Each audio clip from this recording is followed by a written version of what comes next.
Hello everybody, welcome back. Today as well we have got you another video. In this video I'll show you how you can add Scene Plus card to Apple Wallet.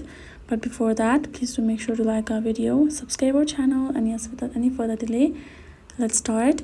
So for that, there are only some simple methods to do so simply follow along. So first of all, go ahead, open up your Scene Plus on your phone.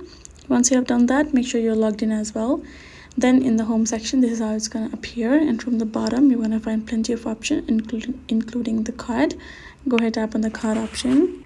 Then you're going to find your card on top, as you can see, and in the bottom you're going to find this option of add to Apple Wallet given right away. All you got to do is tap on it, and there you go. You're going to find your Scene Plus card showing right over here, including your barcode and your details. Now all you got to do is tap on this add option given on top right corner, and you will be able to add your Scene Plus card to your Apple Wallet, and you can use it according to your liking, and that is it.